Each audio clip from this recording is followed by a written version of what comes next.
আসসালামু আলাইকুম ওরহমতুল্লাহি ওয়াবারাকাতুহ। আলহামদুলিল্লাহি রাব্বিল আলামিন ওয়াসসালাতু ওয়াসসালামু আলা সাইয়্যিদিল মুরসালিন ওয়া আলা আলিহি ওয়া সাহবিহি আজমাইন, আম্মা বা'দ। প্রিয় ভারাক্রান্ত বাংলাদেশের মুসলিম ভাই বোনেরা, সারা পৃথিবীর মুসলিম ভাই বোনেরা, অত্যন্ত বিক্ষুব্ধ এবং মর্মাহত, মর্মপীড়াগ্রস্ত অবস্থায় আপনাদের সম্মুখে দাঁড়িয়েছে একটি বিষয় নিয়ে। বিষয়টি আপনারা দেখছেন, শিশু হত্যাকারী ফেরাউনদের ধ্বংসই একমাত্র সমাধান। কিন্তু কিভাবে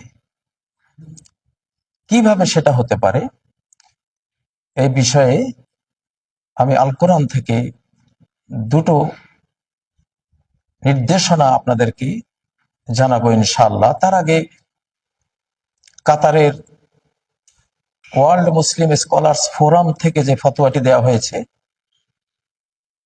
যে এই শিশু নারী হত্যাকারী নিরপরাধ মুসলিম জনগোষ্ঠীর বিরুদ্ধে জেনোসাইড পরিচালনাকারী নিষ্ঠুর, নির্দয়, নির্মম এসব কসাইয়ের বিরুদ্ধে, বিশ্ব কসাই, ইসরায়েলি কসাই এবং তার সহযোগী যে কসাইরা রয়েছে, এসব মানব কসাইয়ের বিরুদ্ধে জেহাদে ঝাঁপিয়ে পড়া গোটা মুসলিম জাহানের উপরে ফরজ।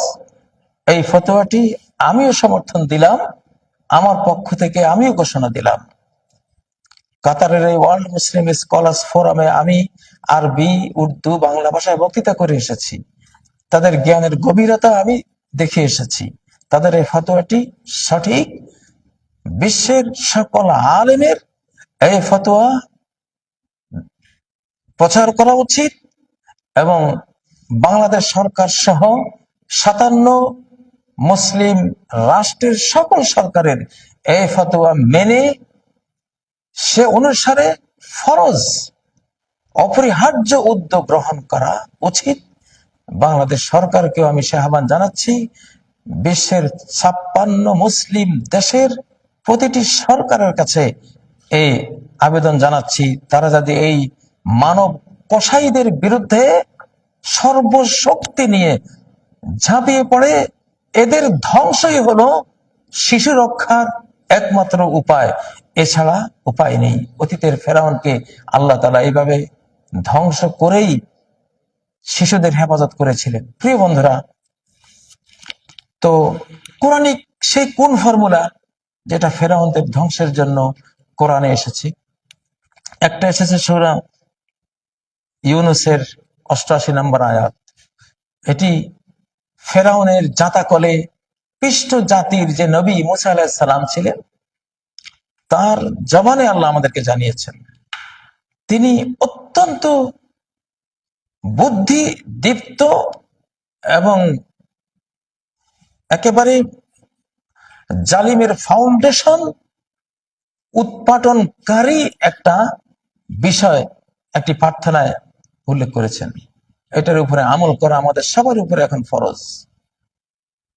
তিনি কি বলেছেন? রব্বানা ইন্নাকা আতাইতা ফিরআউনা ওয়া মালাআহু যিনাতান ওয়া আমওয়ালান ফিল হায়াতিদ দুনিয়া। হে রব, তুমি ফেরাউন আর ফেরাউনের দলবলকে সৌন্দর্য এবং ধনরত্ন দিয়েছো এই পার্থিব জীবনে। রব্বানা লিয়ুদিল্লু আন সাবিলিক, যার পরিণতি হলো তারা তোমার পথ থেকে মানব জাতিকে গোমরা করে দিয়েছে। রব্বানা তুমিস আলা আমওয়ালিহিম, এটা হলো আমার মূল জায়গা। আপনাদেরকে যেটা বলতে চেয়েছি, হে রব, তাদের সম্পদকে মুছে দিন আপনি, তাদের ধনরত্নের অস্তিত্ব বিলীন করে দেন আপনি, তাদের অর্থনৈতিক সামর্থ্যের মেরুদণ্ড চুরমার করে দিন আপনি। যে কোনো সরকার সে যুদ্ধ করে তার অর্থ বলে, পেটে ভাত নেই, সৈনিকদের পেটে ভাত নেই, অস্ত্র কেনার পয়সা নেই, যুদ্ধ শেষ, যুদ্ধ আর চলে না। হযরত মুসা আলাইহিস সালাম কি দোয়াটা করেছিলেন, এটা আসলে নবীগণই বুঝতেন। ফেরাউনদের দমনের মুখ্য হাতিয়ার কোনটা?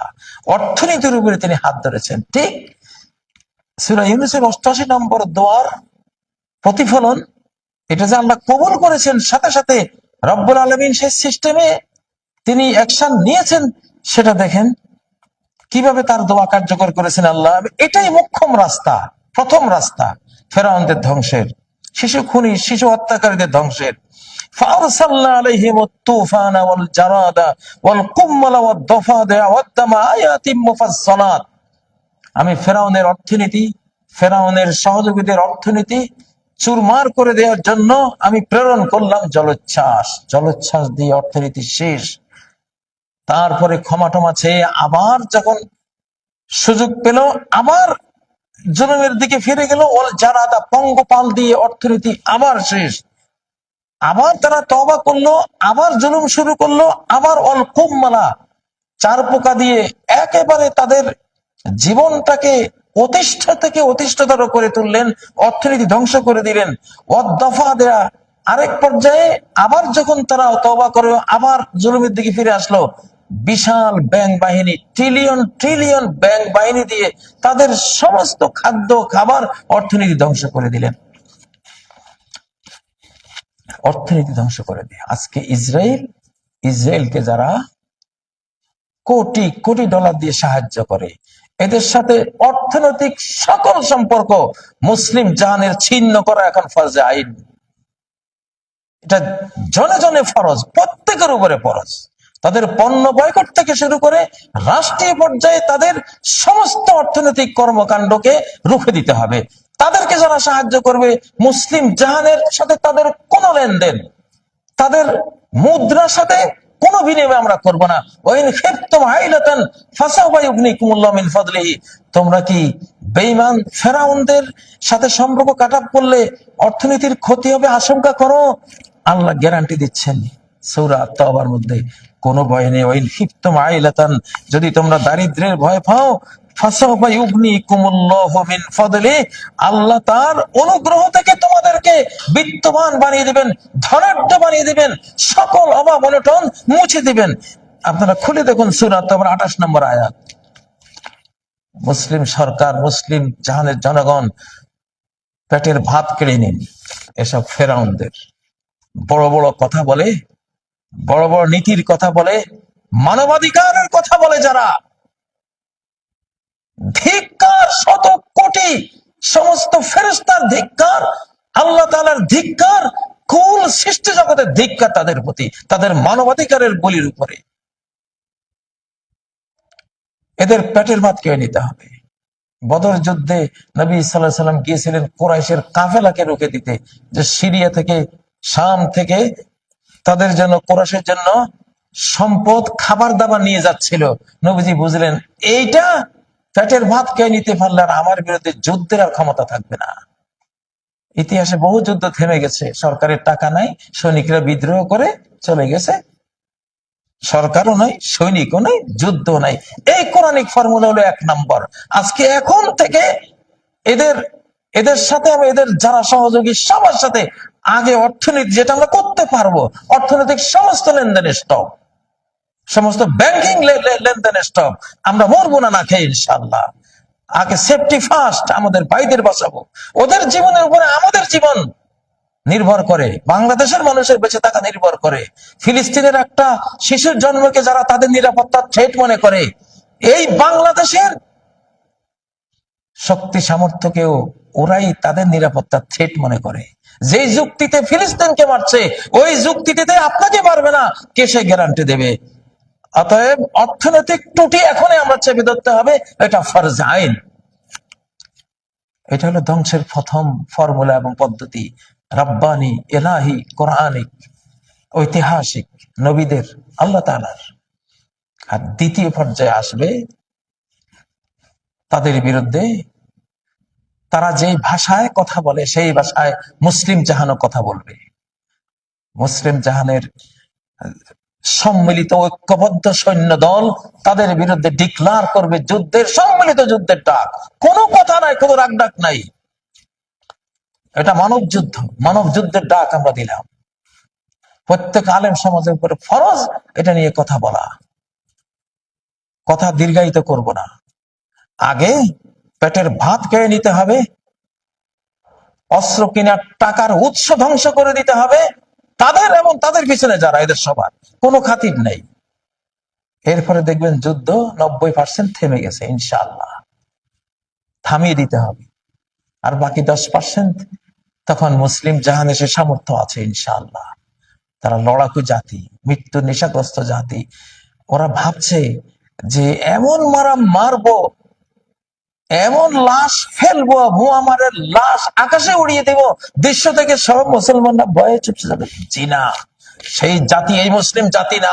যত মারবি তত আমরা উড়বো, তত এগিয়ে যাব, তত লড়াই করব, তত যুদ্ধ করব, তত জীবন দেব ইনশাআল্লাহ।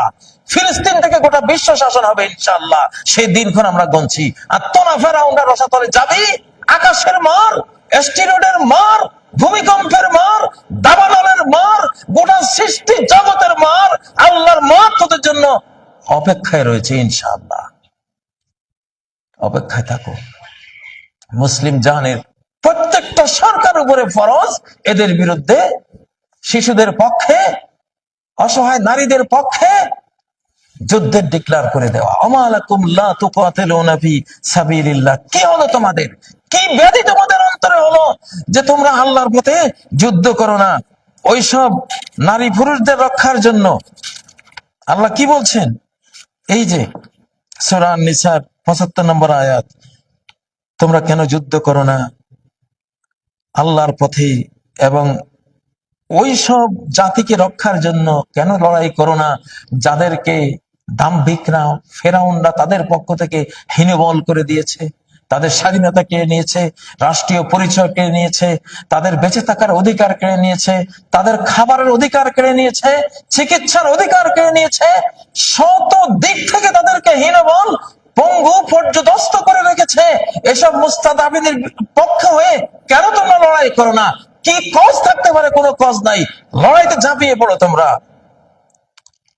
মিনার রিজালি ওয়ান নিসাই ওয়াল বিলদান,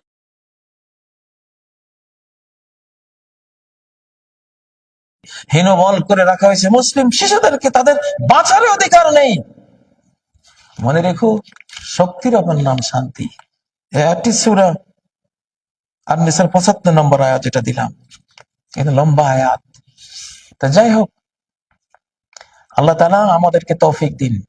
জিহাদের যে ফতোয়া মুসলিম স্কলার্স, মুসলিম ওয়ার্ল্ড মুসলিম স্কলার্স ফোরাম থেকে দেয়া হয়েছে, এটি সত্য, এটি দালিলিক, এটি বাস্তবতা।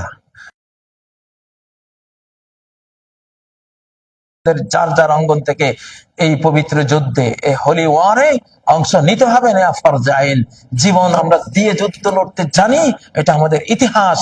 মুসলিম জাতি এত বড় জাতি, এত বিশাল জাতি, এই জাতির কয়েক কোটিকে মেরেও তোমরা থামাবা, এই দিবা স্বপ্ন বাদ দাও, এই মিথ্যা স্বপ্ন, অনেক কল্পনা বাদ দাও, পারবা না থামাতে ইনশাআল্লাহ।